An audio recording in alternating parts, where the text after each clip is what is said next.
विशेष है, किंतु मुझे अभी तक ये समझ नहीं आई कि ये स्वर्णावती अप्सरा मेरे जीवन में कैसे आ रही है। किंतु एक चीज मैं ये करना चाह रहा हूँ प्रभु, जब मैं सबसे पहले आप इस श्री चरणों में उपस्थित हुआ था, उस समय आपने पूछा था कि आपको क्या चाहिए। उस समय मैंने कहा था प्रभु, मैं केवल आपको ही जानना चाहता हूँ, आपको सुनना चाहता हूँ और आपको ही मैं अपने जीवन में देखना चाहता हूँ। उस समय आपने तथास्तु कह करके मुझे वरदान दिया था। प्रभु, इन 1008 अप्सराओं को रखने के सामर्थ्य केवल आप में है। ये क्योंकि आप केवल पूर्ण पुरुष केवल आप ही हैं, ये अप्सराएं, ये माया आपकी हैं। ऐसे इन अप्सराओं को, योगिनियों को चाहने वाले बहुत से बैठे हुए हैं और ये बहुत आकांक्षी हैं। फिर भी हमारे ये जसवंत सिंह जी हैं, ये बहुत बड़े उम्मीदवार हैं इसके। आप जिसको देना चाहें दीजिए। उसके बाद मेरे तो केवल आप हैं। इसके बाद मांगने के लिए मेरे पास मेरे जीवन में और कुछ शेष नहीं है। शेषम अशेषम जातम, जो कुछ मांगना था मैं तो उस दिन ही मांग लिया जिस दिन आपने तथास्तु कहा। आज जब आपने ब्रह्म मुहूर्त में सन्यासी शिष्यों को दीक्षा प्रदान की, मैं वहाँ उपस्थित था। दीक्षा के बाद मैंने आपसे निवेदन किया था, हे गुरुदेव, होली की इस पावन पर्व पर सिद्धाश्रम में आज कौन सी दीक्षा देने जा रहे हैं। उस समय अत्यंत हालात पूर्वक उन्होंने जवाब दिया था, आज मैं सिद्धाश्रम में होली के पावन पर्व पर हृदय में अमृत घट स्थापन दीक्षा देने जा रहा हूँ। इस दीक्षा सुनने के बाद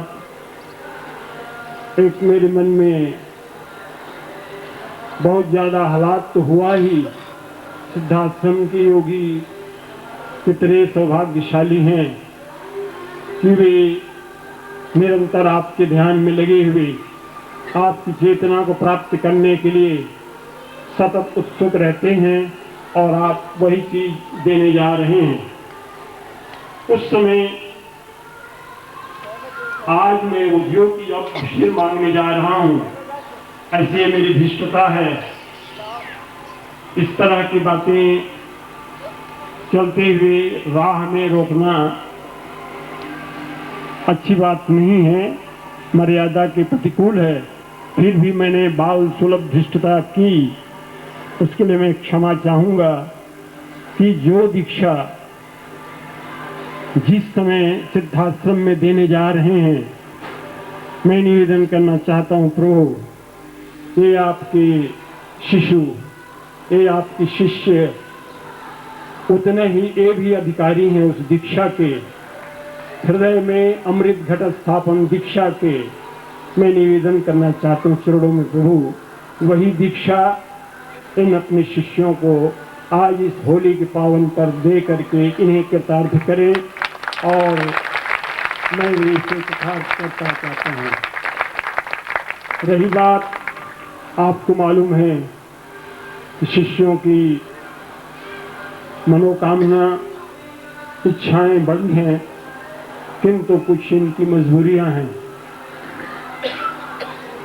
उससे कोई अपराध हुआ हो तो बोल सदगुरुदेव की, पूजनीय माता जी की, आश्रम साधक परिवार की ओम।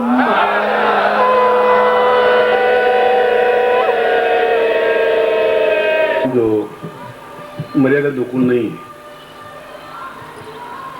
जब ये पहली बार कई वर्ष पहले मुझे मिले थे तो अपना संस्कृत कॉलेज में आचार्य पद पर रहे हैं, मामूली व्यक्ति नहीं रहे। संस्कृत के उच्च कोटि के विद्वान हैं और सैकड़ों शास्त्र इनको याद है, कंठस्थ हैं, वैयाकरणीय हैं। और अपना सब कुछ छोड़ छाड़ करके आए थे और मैंने कहा कि मेरे साथ रहना बहुत ही कठिन कार्य है। उन्होंने कहा कि मैं जीवन को और देह को छोड़ करके आपके पास आया हूं, क्योंकि मैं आपको पहचान चुका हूं।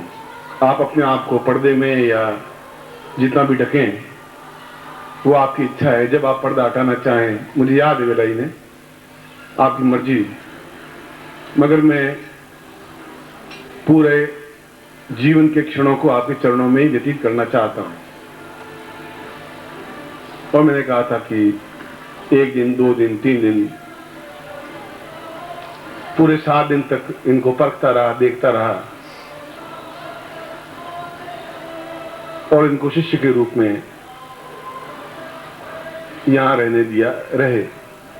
मगर इन पिछले 10 वर्षों में, 12 वर्षों में उन्होंने एक बार भी मर्यादा का उल्लंघन नहीं किया। कई बार मैंने मजाक भी की, हंसी भी की, मगर फिर भी जहां भी भेजा, जैसे परीक्षा ली, ये परीक्षा की कसौटी में खरे उतरे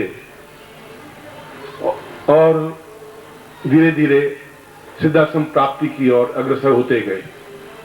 ऊपर से शिविरों के काम करते रहे, मगर जो मूलभूत ज्ञान था, मूलभूत चेतना थी, वह इनको मैं प्रदान करता रहा। पिछली बार जुलाई में भी आपने देखा होगा तो मैंने बताया था कि सिद्धाश्रम में जाकर के आने की क्षमता प्रदान की है। अभी और कुछ भी उसमें जो चरण हैं वो देने बाकी हैं, मगर फिर भी कोई गरूर, कोई घमंड, कोई अहम उनमें नहीं आ पाया है और कभी कुछ मांगा ही नहीं। कई बार पूछता हूं कि तुम्हारा धोती कुर्ता ठीक है? कहाँ गुरु जी ठीक है। कई बार कहता हूं तुम्हें कुछ 5 रुपए दूं तो वो मैं देता भी हूं, भाई मारे में कोई तकलीफ नहीं हो जाए, तो मेरे चित्र के आगे जाके रख देते हैं। न कोई इच्छा है, न कोई आकांक्षा है। ये इनकी कोई मैं तारीफ नहीं कर रहा हूं, ये एक शिष्य की क्या मर्यादा है, उस मर्यादा को आपके सामने रख रहा हूं। उन्होंने 2 बातें कही, एक तो अप्सराओं की। तो सुबह आज मैं अधिकांश समय मेरा सिद्धाश्रम में व्यतीत हुआ और उन सारे शिष्यों को, उन योगियों को कुछ ऐसी दीक्षाएं, प्रयोग करवाने थे जो होली की रात्रि को या आज ही हो सकते थे। और बड़ी व्यस्तता में उनको वे दीक्षाएं दी और उनका चेहरा प्रसन्नता के साथ खिल उठा कि वास्तव में ही हमें जो कुछ आपने प्रदान किया है उसकी कोई तुलना नहीं है। कोई ब्रह्मांड का कोई व्यक्ति इस प्रकार की दीक्षा या प्रयोग नहीं दे सकता। ब्राह्म मुहूर्त आया तो उस समय शायद ये पीछे खड़े हों या आए हों, मैं नहीं कह सकता। उस समय में उन सन्यासी शिष्यों को जो 2000 वर्षों के हैं, 3000 वर्षों के हैं, जो साधनारत हैं, जो इतने वर्षों से एक शिष्यवत, मर्यादावत जो उनको काम सौंपा हुआ करते रहे हैं, तो वह प्रयोग भी, वह दीक्षा भी उनको मुझे प्रदान करनी थी। इन्होंने देखा होगा, मुझे भान इस बात का नहीं रहा। और उसके बाद वापिस में यहां आ गया, क्योंकि उनके साथ जितना समय व्यतीत करना था, 5-6 घंटे, 7 घंटे, 1 घंटा पूरा गुरुदेव के साथ ही व्यतीत किया और एक असीम आनंद की अनुभूति, उपलब्धि, अनुभव की, एहसास की। माता जी को भी साथ ले गया था और जो कुछ मेरे चिंतन, मेरे विचार उनके सामने रखे और उन शिष्यों को, उन सन्यासियों को दीक्षा प्रदान की, जो कि जिस दीक्षा की बात कर रहे हैं वो अपने आप में अत्यंत दुर्लभ और दुर्लभतम है। अप्सराएं मिलने के बाद तो जब आप सिद्धाश्रम में जाएंगे तो अप्सराएं तो मिल जाएंगी, मगर अप्सराओं को नियंत्रण में रखना मामूली आडमांस के व्यक्ति के बस की बात नहीं होती। अप्सरा जैसी चंचल लहर के तरह चलने वाली, मन के वेग के समान उड़ने वाली, उसको नियंत्रण रखना बहुत बड़े पौरुष का काम होता है और बिना पौरुष के यह संभव नहीं हो पाता। और वहां अगर आप सिद्धाश्रम में जा सकेंगे तो और जाएंगे तो अप्सराएं तो स्वयं आपके पास खड़ी होंगी, आपके पास उपस्थित होंगी, मगर वह पौरुष जो एक नारी को नियंत्रण में रख सकता है, एक सुंदरतम नारी को अपने वश में कर सकता है, जो अप्सरा जैसी को अपने सामने झुका सकता है, उसके लिए बहुत अधिक ऊंचा, हिमालय से भी ऊंचा मस्तक और समुद्र की तरह एक वेगवान वक्षस्थल सीना चाहिए। और वह इस प्रकार की साधनाओं से, इस प्रकार के 5-7 साधनाओं से प्राप्त हो पाता है। अन्यथा जितना मन चंचल है उससे भी ज्यादा वे अप्सराएं चंचल होती हैं। वहां सैकड़ों हजारों सन्यासी हैं, मगर किसी सन्यासी में इतनी क्षमता, बहुत सन्यासी कम छोड़ के कि उनको देख सके या स्पर्श कर सके या बात कर सके, क्षमता नहीं आ पाती। और उस जमघट में अपने आप को नियंत्रित करते हुए और उनको प्रसन्नता की अभिव्यक्ति देना, उसको मुस्कुराहट देना, उनको छलछलाहट देना, उनको यौवन प्रदान करना प्रत्येक के बस की बात नहीं होती। उसमें मंत्र शक्ति होनी चाहिए, एक पौरुष होना चाहिए, समुद्र की तरफ वेग होना चाहिए। और पत्नी साथ में थी तब भी किसी प्रकार की कोई मन में तृष्णा या वितृष्णा नहीं थी। वह तो मैं आपसे वायदा कर ही चुका हूं कि ऐसा जीवन, ऐसा सौभाग्य आपको जीवन में मिले। एक नहीं, 108 अप्सराएं भी आपके सामने खड़ी रह सकें और आप जो आज्ञा दें वो करे, वो मनुष्य ही कर सकता है। ये मनुष्य के बस की ही बात है। वह तो एक आज आप मांगते तो मैं कर ही देता, मगर जो दीक्षा की बात आपने कही शास्त्री ने, तो 10 वर्षों में कुछ मांगा ही नहीं इन्होंने, पैसा भी नहीं मांगा, कोई चीज भी नहीं मांगी। खाने के लिए कहा, मैं पूछता हूं कि भोजन वृद्धि हो गया। और वास्तव में मैं उनको बहुत अधिक प्यार करता हूं, क्योंकि कहीं पर भी शालीनता को उन्होंने छोड़ा नहीं, मर्यादा का उल्लंघन नहीं किया। यद्यपि कल मैं आपको कह चुका था मंच पर कि कल मैं कोई दीक्षा आपको नहीं दूंगा, कल केवल एक कार्यक्रम होगा, एक महोत्सव होगा, एक संगीत होगा, एक नृत्य होगा, एक हंसी खुशी का वातावरण होगा। उस वातावरण को वो चुपचाप सुनते रहे, एक उचित अवसर की प्रतीक्षा करते रहे शायद। और जब देखा कि गुरुदेव जा रहे हैं तो वो आपके प्रेम की वजह से रुक नहीं पाए और मन में एक ही भाव इनका उदय हुआ कि जो आप सन्यासी शिष्यों को दे सकते हैं वो हम गृहस्थ शिष्यों को क्यों नहीं दे सकते। आप में जितनी क्षमता है ही, आपके अंदर कोई सन्यासी गृहस्थ का कोई भेद है ही नहीं, और सन्यासी को गृहस्थ बना सकते हैं, गृहस्थ को सन्यासी भी बना सकते हैं। जब ऐसा नहीं है तो फिर जो बच्चे हैं हमारे यहाँ, उन लोगों को भी इस सौभाग्य से इतना अद्वितीय रूप से आप दीक्षा दे रहे थे। और वास्तव में इस प्रकार की दीक्षा कुछ पलों की, कुछ मिनटों की होती है, मगर अद्वितीय तो अद्वितीय होती है। सूर्य तो चाहे 1 सेकंड के लिए हो गए, मगर पूरे संसार को रोशनी से भर देता है।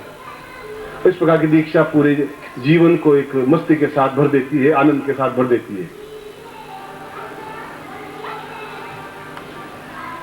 फिर भी कल मैंने ये बात कही जरूर थी, मुझे अपने वचनों की रक्षा, शब्दों की रक्षा करनी चाहिए, मगर कृष्ण ने भी अपने शब्दों को तोड़ा। कृष्ण ने भी जब कहा था कि मैं महाभारत युद्ध में कोई शस्त्र उठाऊंगा नहीं, और जब भीष्म युद्ध करने के लिए खड़े हुए तो उन्होंने रथ का पहिया उंगली पे उठा करके फेंका जोर से, और भीष्म की छाती में जोर से लगा। भीष्म ने कहा कि आपने शस्त्र उठाने के लिए तो मना कर दिया था। इस निर्भीकता के साथ आपके सामने बढ़ रहा था। कृष्ण ने कहा कि कुछ क्षण ऐसे होते हैं जो शब्दों से परे होते हैं, ये क्षण भी शब्दों से परे है। और रही बात, जैसा शास्त्री जी ने कहा है, मैं आधे घंटे में वापस अपने शब्दों का, कल के शब्दों को वापस रखता हुआ मैं आपको ये दीक्षा प्रदान करूंगा और उसी तरीके से करूंगा जिसमें शिष्य को दी है। इसके बाद आप कोई मांग नहीं करेंगे। जो कुछ आपने चोरी से देखा और स्पष्टता के साथ कहा, मुझे प्रसन्नता हुई कि आपको शिष्यों की एक अनुरक्ति है, प्रेम है, इनके लिए आपने चाहा है। मुझे कोई हिचकिचाहट नहीं है, मैं कुछ छुपा के कोई काम करता ही नहीं हूं। दी है, गया हूं तो गया हूं, दीक्षा दी है तो दी है। और यदि आपकी एक ही तो मांगी वरदान, एक ही तो होली के अवसर पर मांगा और वही मैं मना कर दूंगा तो एक प्यास रह जाएगी, अतृप्ति रह जाएगी। मैं आप केवल साहित्य लें, धन सब तो मेरे ओठों पर आता ही नहीं है, तन और मन आता है। कल भी अपनी बात को मैंने आपके सामने स्पष्ट कर चुका था। मैं ठीक आधे घंटे बाद आऊंगा और शास्त्री की बात को रखूंगा और आप में से जो भी इस दीक्षा को लेना चाहेगा मैं दूंगा, मगर उसके बाद आप दूसरी शर्त नहीं रखेंगे। उसके बाद केवल भोजन ही होगा और फिर आप जैसा कार्यक्रम हो वैसा आप कार्यक्रम करेंगे, मगर मैं ठीक 30 मिनट बाद आकर के वो दीक्षा प्रदान। बोल सदगुरुदेव की।